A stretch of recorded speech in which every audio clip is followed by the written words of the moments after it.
Movie की शुरुआत में एक छोटे बच्चे को दिखाते हैं। यही इस मूवी का हीरो है और अभी अभी फ्रेश पैदा हुआ है। वो एक बबल जैसा दिखने वाले प्लास्टिक डोम के अंदर होता है। कारण ये है कि उसमें इम्यूनिटी बिल्कुल 0% होती है। पिछले 2 साल में ये शब्द आपने लगभग रोज सुना होगा।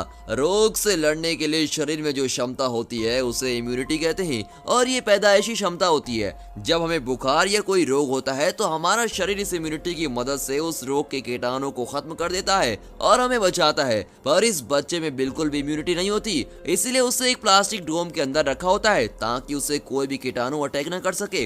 गलती से भी उसके शरीर में अगर कोई बैक्टीरिया वायरस घुस गया तो उसकी बहुत बुरी हालत हो सकती है, तो उसे हमेशा इस सुरक्षा कवच के अंदर रखा जाता है। इस बच्चे का नाम है जिमी। कट करके दिखाते हैं कि जिमी अब 4 साल का हो गया है और अब पहली बार अपने घर आ रहा होता है। 4 साल तक वो शायद हॉस्पिटल में ही पल रहा था। डोम के अंदर रखकर ही उसे घर भी लाते हैं। जब उसे गाड़ी से उतारते हैं तो वहाँ कुछ बच्चे खेल रहे होते हैं। गलती से उनकी बॉल जिमी की ओर आ जाती है। तब उसकी माँ बॉल को पकड़कर देखिए तो क्या कर रही है, बॉल को पंचर कर देती है और अपने बेटे की सेफ्टी को लेकर वो बहुत ही सीरियस होती है। कट करके दिखाते हैं कि जिमी को घर के अंदर ले आए हैं। तब जाकर वो चैन की सांस लेती है कि चलो किसी तरह इसे सेफली घर ले आए। उसकी माँ ने उसके लिए एक अलग ही कमरा तैयार किया होता है जहाँ उसके बेड के चारों तरफ एक प्रोटेक्टिव कवर होता है।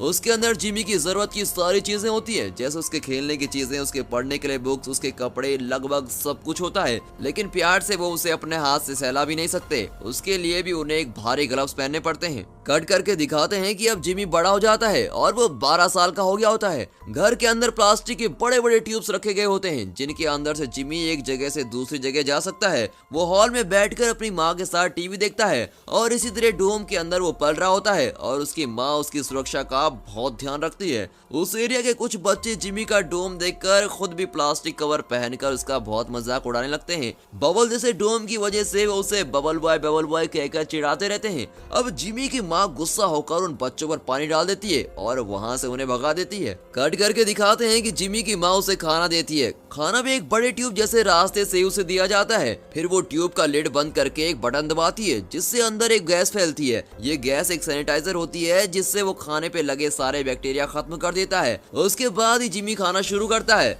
अब इस डोम के अंदर वो कुछ और साल गुजारता है। कट करके दिखाते हैं कि अब वो 18 साल का जवान हो गया होता है। एक दिन वो मजे से गिटार बजाकर गाना सुन रहा होता है। अब कट करके दिखाते हैं कि उसी वक्त उसके पास वाले घर में एक नई फैमिली आती है। उनके घर में जिमी की उम्र वाली एक लड़की भी होती है और वही इस मूवी की हीरोइन क्लोई है। उसे देखकर अपने जिमी की तो नींद ही उड़ जाती है। उसका लव एट फर्स्ट साइट हो जाता है। वो रोज अपनी खिड़की से उसे देखने लगता है और इसी तरह वो एक दिन देख रहा होता है कि क्लोई अचानक से उसे मुड़कर देख लेती है। फिर क्या, वो वही करता है जो इस सिचुएशन में सभी लड़के करने लगते हैं। वो खिड़की साफ करने की एक्टिंग करने लगता है।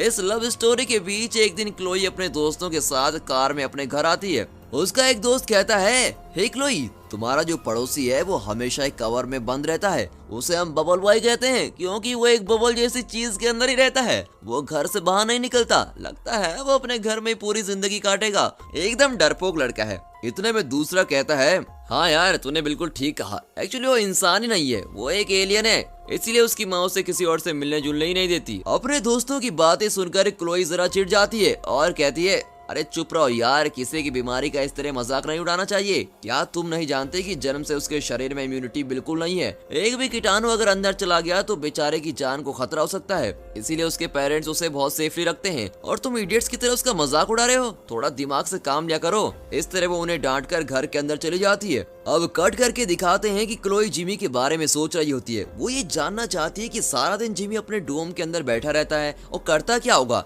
जानने के लिए वो एक दिन जिमी के घर चली जाती है और दरवाजा खटखटाती है। कट करके दिखाते हैं कि जिमी के डैड दरवाजा खोलते हैं। वो कोई इंटरेस्टिंग सी किताब पढ़ रहे होते हैं और उनका ध्यान क्लोई की तरफ बिल्कुल नहीं जाता। दरवाजा खोलकर वो चले जाते हैं। अब क्लोई सीधे जिमी के कमरे में जाती है। वहाँ का माहौल देखकर वो तो हैरान रह जाती है कि ये सब कुछ है क्या। क्लोई को वहाँ देखकर जिमी भी चौंक जाता है क्योंकि वो पहली बार अपनी उम्र की किसी लड़की को देख रहा होता है। वो तो एकदम फ्रीज हो जाता है। लेकिन क्लोई जिमी को अजूबे की तरह नहीं देखती। वो जिमी को नॉर्मल लड़का मानती है और उसी तरह उसके साथ बिहेव करती है। दोनों बहुत मजे से बातें करते हैं और हंसी मजाक चल रही होती है। कुछ देर बाद क्लोई विदा लेती है और कहती है, तुमसे मिलकर मजा आया, तो फिर कल मिलेंगे। और ये कहकर वो चली जाती है। उसके जाने के बाद जिमी की माँ उसके डोम का कवर खूब क्लीन करती है और सैनिटाइजर से पूरा साफ करती है। उसे इस बात का डर होता है कि क्लोई के मुंह से या नाक से निकले हुए कीटाणु इस पर न लग गए हो, और अगर लग गए हो तो वो जिमी को अटैक कर सकते हैं, इसीलिए वो उसको अच्छे से साफ कर रही होती है। अगले दिन क्लोई फिर वहाँ आती है और जिमी से खूब बातें करती है, दोनों बहुत घुल मिल जाते हैं। अब जिमी उसे गिटार बजाना भी सिखाता है। इसी तरह जिमी अपनी नई फ्रेंडशिप बहुत ही इंजॉय कर रहा होता है। एक दिन क्लोई जिमी के घर आती है और उसके साथ एक लड़का भी होता है। क्लोई उसे इंट्रोड्यूस करती है और जिमी से कहती है, ये मार्क है और एक बहुत ही बड़ा सिंगर है और मैं इसी से शादी करने वाली हूँ। बस ये सुनकर जिमी का तो दिल ही टूट जाता है, क्योंकि वो क्लोई से मिलने के बाद उससे बहुत प्यार करने लगा था, पर अब उसे किसी और के साथ देखकर वो बहुत ही दुखी हो जाता है।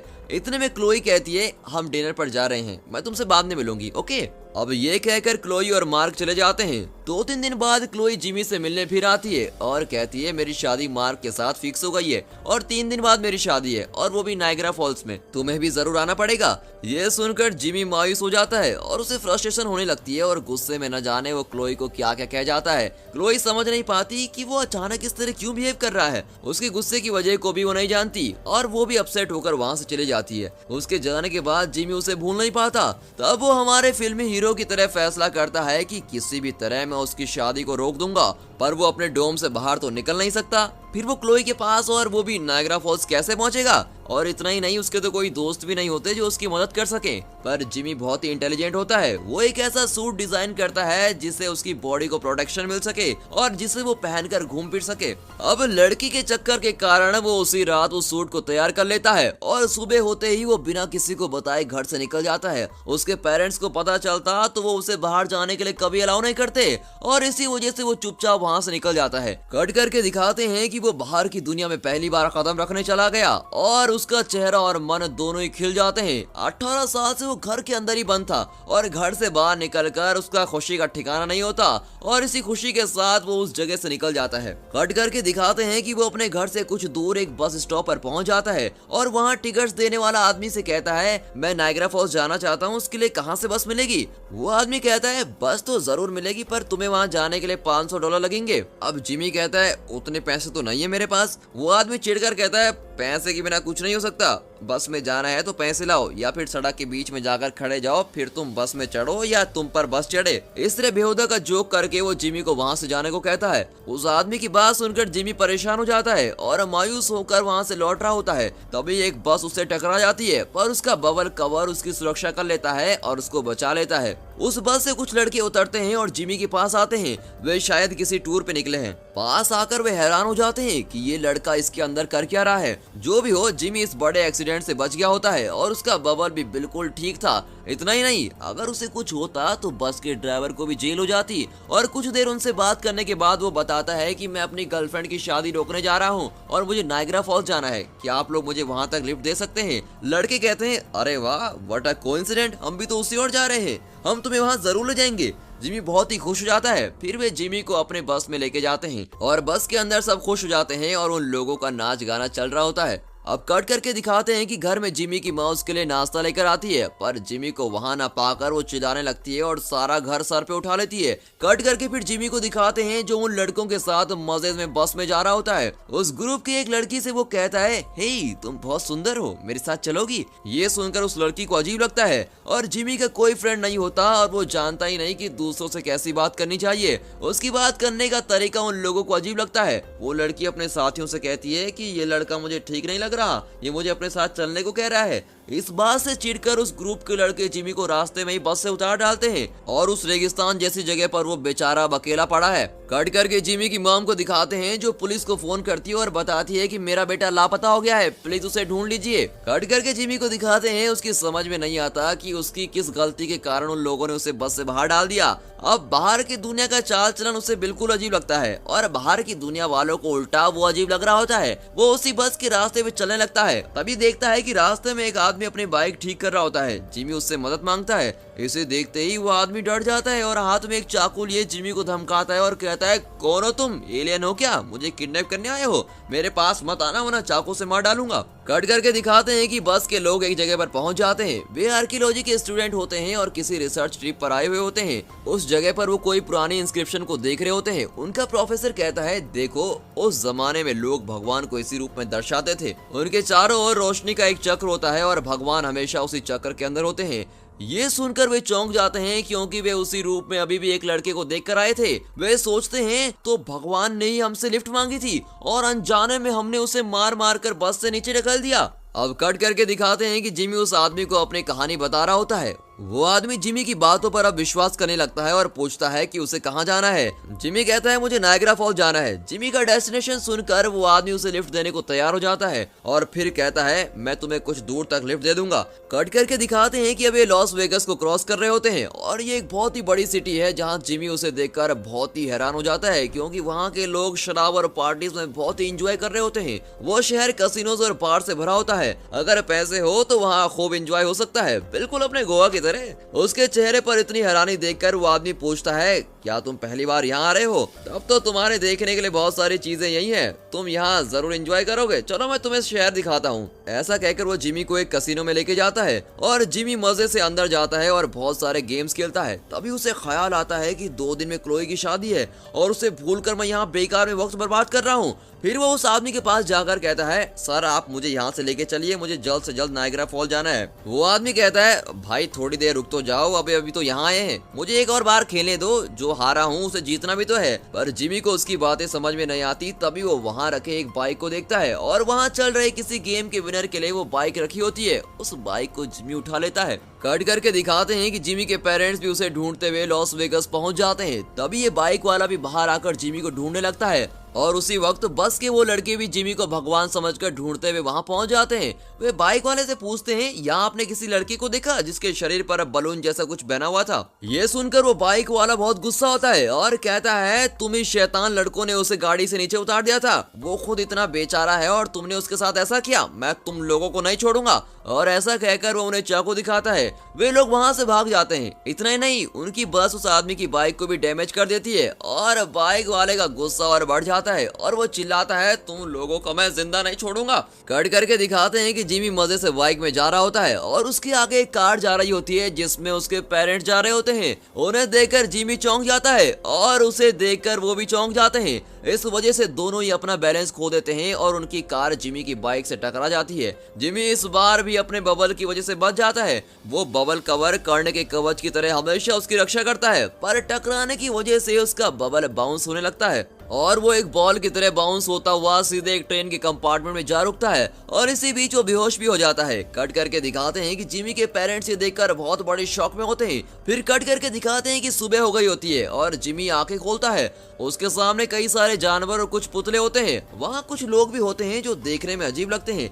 एक्चुअली वो किसी सर्कस में तमाशा दिखाने वाले लोग हैं। जिमी उनसे बातें करने लगता है। तभी वो ट्रेन अचानक रुकती है और उस फोर्स के कारण कंपार्टमेंट का दरवाजा खुल जाता है और जिमी ट्रेन से नीचे गिर जाता है। तब उसके सामने एक बौना खड़ा दिखता है। वो उस सर्कस का मालिक होता है। वो जिमी से कहता है तुम कौन है भाई और ये तुमने क्या पहन रखा है? क्या तुम बबल मैन हो? कोई बात नहीं, अब तुम मेरे पास पहुंच गए हो, मैं तुम्हें काम दे दूंगा। वो जिमी का तमाशा बनाकर पैसे कमाने की सोचता है, पर जिमी कहता है अरे तुम तो खुद बौने हो और तुम इस सर्कस कंपनी के मालिक हो। सुनकर बड़ा मजा आया। इस तरह वो उस बौने का मजाक उड़ाता है। इस पर बौने को बहुत गुस्सा आता है और वो जिमी के बबल पर चढ़कर उसको तोड़ने की कोशिश करता है, पर जिमी अंदर से उसे मुक्का मारता है और वो आदमी उड़ता हुआ सीधी दूसरी जगह गिरता है और बेहोश हो जाता है। फिर जिमी वहाँ से बच निकलता है। उसके पीछे पीछे सर्कस के कुछ लोग भी आ रहे होते हैं। एक्चुअली उन लोगों का मालिक देखने में तो छोटा सा लगता है, पर इन लोगों को वो बहुत पीटा करता है। वो बहुत ही गुस्से वाला होता है, इसीलिए वे लोग उससे छुटकारा पाना चाहते हैं। जब उन्होंने देखा कि जिमी ने उस आदमी को मार गिराया तो वे खुश होकर उसके साथ चलने का फैसला करते हैं, पर जिमी उन्हें समझाता है कि मैं उतना बड़ा आदमी नहीं हूँ जितना तुम लोग मुझे समझ रहे हो,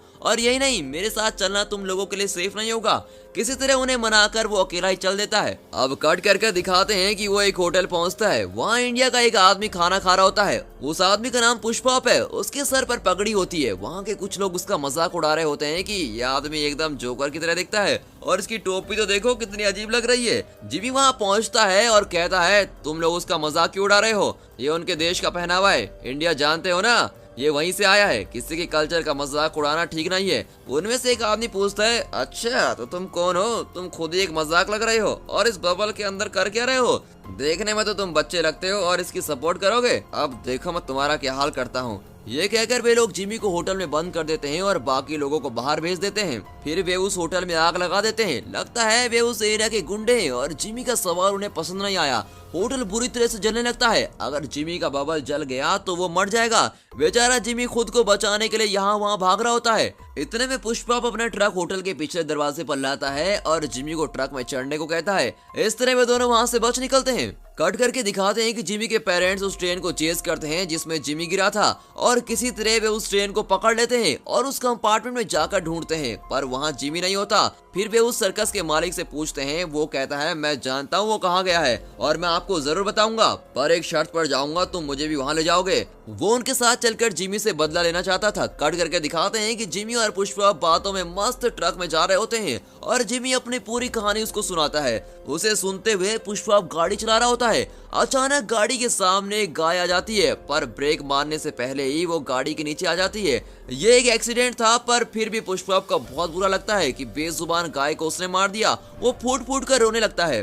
अब जिमी उसे दिलासा देने लगता है, पर पुष्पा कहता है कि हमारे देश में गाय की पूजा की जाती है और मैंने उस गाय को ही मार डाला। मुझसे बहुत बड़ा पाप हो गया है और मुझे नर्क में ही जाना पड़ेगा। ऐसा कहकर वो सड़क पर ही उस गाय की पूजा करने लगता है। जिमी ये सब देखकर समझ जाता है कि पुष्पा अब उसके साथ नहीं चलने वाला और वो अकेले ही वहाँ से आगे पैदल चलने लगता है। तभी वो बाइक वाला आदमी उन लड़कों की बस का पीछा करता हुआ आ रहा होता है और उसके साथ उसके कुछ साथी भी होते हैं। वो पुष्पा को सड़क पर गाय की पूजा करते हुए देखता है और कहता है ये क्या पागलपन है, पूजा करने के लिए तुम्हें 20 सड़क ही मिली थी क्या, और वो भी मरी हुई गाय की पूजा कर रहे हो। तभी वहाँ वो बस आती है जिसका पीछा करते हुए बाइक वाले वहाँ पहुँचे थे। बस के लड़के जान जाते हैं कि ये आदमी उन्हें चेस कर रहा है। वे चुपचाप वहाँ से बच निकलने की कोशिश करते हैं। वहाँ उन लोगों की बाइक्स लाइन में खड़ी होती हैं। उनकी बस उन बाइक्स को फिर गिरा देती है। इसे देखकर उन लोगों को बहुत गुस्सा आता है और वे पुष्पा के ट्रक को लेकर उस बस का पीछा करने लगते हैं। कट कर दिखाते हैं कि जिमी एक टैक्सी में जा रहा होता है। उस टैक्सी को एक बुजुर्ग आदमी चला रहा होता है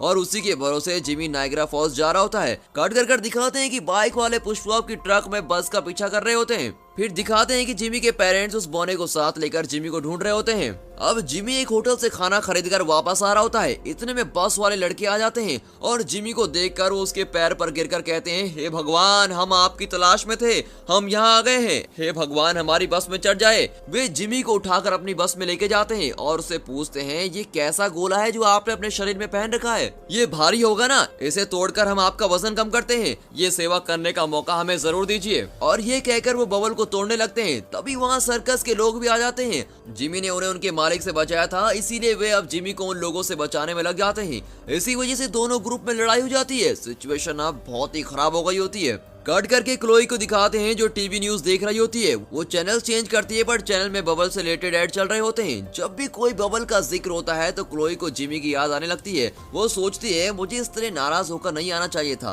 वो हमेशा मेरे सपनों में क्यों आता है, लगता है मैं उससे बहुत मिस करने लगी हूँ। कट करके दिखाते हैं कि लड़कों और सर्कस वालों के झगड़े के बीच बाइक वाले भी वहाँ पहुँच जाते हैं और अब वे सब एक दूसरे से लड़ने लगते हैं।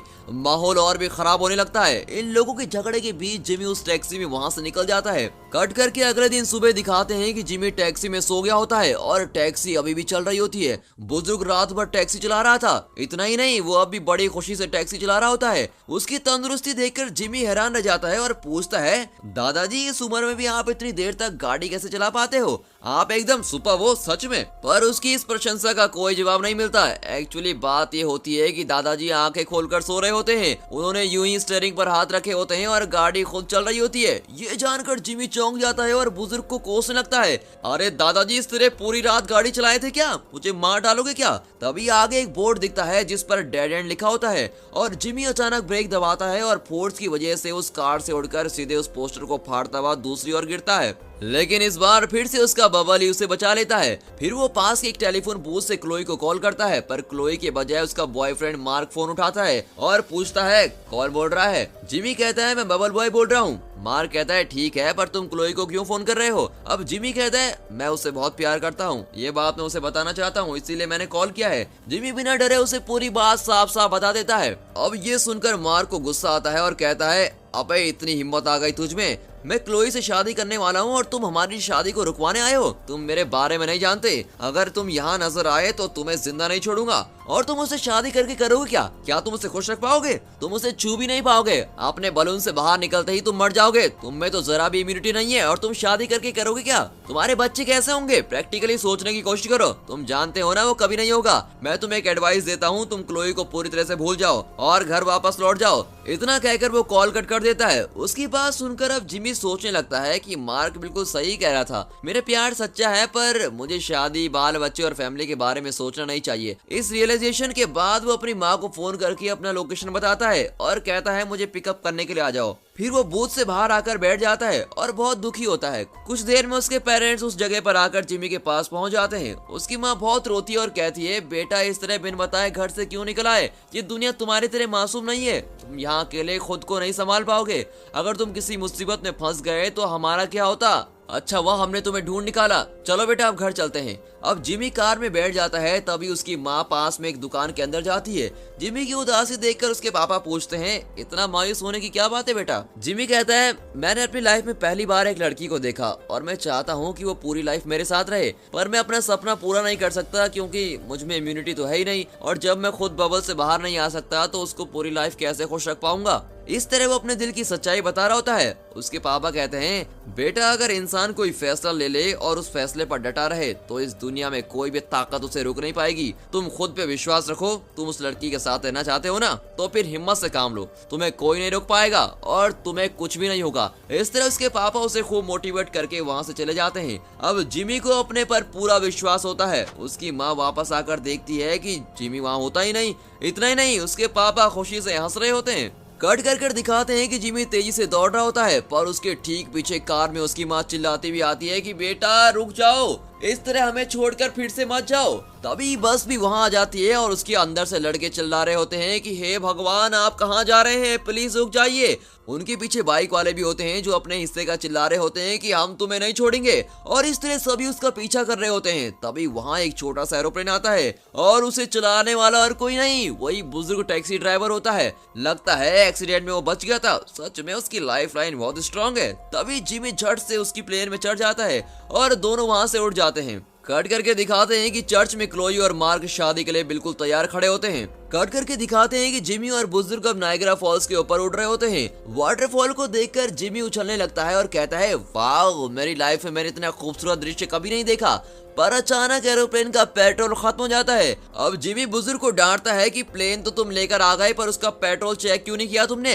अब जिमी को टेंशन हो रही होती है कि वो अपनी खुशी में फिर से नाकाम होने वाला है। वो झट से उस नायग्रा फॉल्स में कूद जाता है, लेकिन वो डूबता नहीं। हमेशा की तरह उसका बबल कवर उसको बचा लेता है क्योंकि बबल के अंदर हवा भरी होती है और इस वजह से वो तैरने लगता है और किसी तरह किनारे पहुंच जाता है। पानी से निकलकर वो चर्च की ओर जाने लगता है। कट करके चर्च के अंदर दिखाते हैं क्रिश्चियन शादी में रिवाज होता है कि शादी से पहले दूल्हा और दुल्हन की मर्जी पूछी जाती है। दोनों की मंजूरी के बाद पादरी उन्हें हस्बैंड और वाइफ डिक्लेयर करता है और उन्हें एक दूसरे को किस करने को कहता है। तभी जाकर शादी पूरी होती है। तो यहाँ पादरी मार्क से पूछती है कि क्या तुम क्लोई से शादी करने को तैयार हो? मार्क कहता है मैं तो कब से तैयार खड़ा हूँ। फिर वो क्लोई से पूछती है क्या तुम मार्क से शादी करने को तैयार हो? वो झट से हाँ नहीं करती। वो किसी सोच में खोई भी होती है। जिमी उसके दिल के किसी कोने में जरूर था और शायद इस वक्त उसी की याद उसे सता रही थी। वो पादरी को कोई जवाब नहीं देती। वो कंफ्यूजन में होती है कि उसे हाँ करनी चाहिए कि ना। इतने में अचानक जिमी वहां पहुंच जाता है और उसे देखकर क्लोई का चेहरा एकदम से खिल जाता है।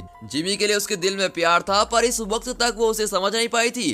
पर अब जब उसकी शादी मार्क से होने वाली थी तभी वो अपने दिल की बात समझ पाई थी। अगर जिमी यहाँ नहीं आता तो शायद वो जरा सोचकर मार्क से शादी करने को तैयार भी हो जाती। पर जिमी को देखने के बाद उसे यकीन हो जाता है कि उसकी शादी मार्क से नहीं जिमी से होनी चाहिए। अब जिमी क्लोई से कहता है इस बबल में अपनी पूरी लाइफ बिताकर मरने से अच्छा है कि एक बार आकर मैं तुम्हें टच कर लूं और अगले ही पल अगर मैं मर भी जाऊं तो मुझे कोई गम नहीं होगा। ये कहकर वो बबल को खोल देता है। क्लोई चौंक जाती है और कहती है प्लीज ऐसा मत करो, तुम्हें कुछ हो जाएगा। पर जिमी नहीं मानता और बबल से बाहर आ जाता है। आते ही वो झट से क्लोई को किस करता है और वो भी उसे किस करती है। चलो लवर्स का मिलन तो हो ही गया। ऐसा ही सोचकर मैं भी खुश हो रहा था, पर जीरो इम्यूनिटी अपना काम कर जाती है और कुछ ही सेकंड्स के बाद जिमी बेहोश होकर नीचे गिर जाता है। अब ये देखकर क्लोई घबरा जाती है। तभी जिमी की माँ वहाँ आती है और चिल्लाती चिल्लाती है, बेटा ये तुम्हें क्या हो गया है, मेरी बात तुमने क्यों नहीं मानी, ये लड़की तुमने तो मेरे बेटे की जान ले ली है। इतने में बाइक वाला ग्रुप्स और बस वाले लड़के भी वहाँ पहुँच जाते हैं और जिमी को जमीन पर मरा पड़ा हुआ देखकर वे सब दुखी हो जाते हैं। जिमी की माँ जोर जोर से रोने लगती है और वहाँ भीड़ जमा होने लगती है। जिमी के पापा जरा देर से पहुँचते हैं और उसकी माँ से कहते हैं, अब उस राज को मत छुपाओ, सबको सच सच बता दो, उस बात को छुपाने से और कोई फायदा नहीं, सच बता दो। उसकी माँ कहती है, क्या बात कर रहे हैं आप, बताने की कोई जरूरत नहीं है। पापा कहते हैं, अब तक जो हुआ सो हुआ, अब तो तुम्हें बताना ही पड़ेगा। तभी जिमी की माँ उसे जगाती है और कहती है, बेटा उठ जाओ, तुम मरे नहीं हो, बिल्कुल जिंदा हो, बबल से बाहर आने से तुम्हें कुछ नहीं होगा, अब तुम उठ जाओ। और ये कहकर वो उसके गाल थपथपाती है। जिमी आंखें खोलता है, अरे ये क्या, अभी तक तो इसे मर जाना चाहिए था, ये उठा कैसे। हमारे ही तरह वहाँ खड़े लोग भी ये सोचकर चौंक जाते हैं। तब उसकी माँ इस क्लाइमेक्स को और भी खतरनाक बना देती है और कहती है, बेटा 4 साल की उम्र तक तो तुम्हारी इम्यूनिटी बिल्कुल 0 थी, पर जैसे जैसे तुम बड़े होते गए वैसे वैसे तुम्हारे शरीर में इम्यूनिटी बढ़ने लगी। अब तुम्हारे शरीर में भरपूर इम्यूनिटी है, पर हमने तुमसे ये बात छुपाई रखी क्योंकि मैं चाहती थी कि तुम हमेशा मेरे पास ही रहो, हमेशा मेरी छाया में ही सुरक्षित रहो। मुझे डर था कि बड़े होकर तुम मुझसे दूर चले जाओगे, इसीलिए मैंने तुमसे ये बात छुपा कर रखी। तुम्हें इस तरह बबल के अंदर रखने के लिए मुझे माफ कर दो बेटा, हद से ज्यादा प्यार ही इसका कारण है। ये सब सुनकर जिमी को बहुत गुस्सा आता है, पर वो ये भी अच्छी तरह समझता है कि उसकी माँ उससे बहुत प्यार करती है और इसीलिए उसने ऐसा किया था। वो अपनी माँ को गले लगाता है और कहता है, कोई बात नहीं माँ, तुम प्लीज रोना मत। और वहाँ खड़े सभी लोग ये जानकर बहुत ही खुश होते हैं कि जिमी बिल्कुल ठीक है। फिर क्या, उस चर्च में क्लोई और जिमी खुशी खुशी शादी कर लेते हैं। दूसरी तरफ इस शादी की वजह से बाइक वाले और बस वाले लड़के अपनी लड़ाई भूलकर फ्रेंड्स बन जाते हैं। वे सब ड्रिंक्स करते हुए पार्टी एंजॉय कर रहे होते हैं और इस हैप्पी एंडिंग के साथ यह मूवी यहाँ पर खत्म होती है।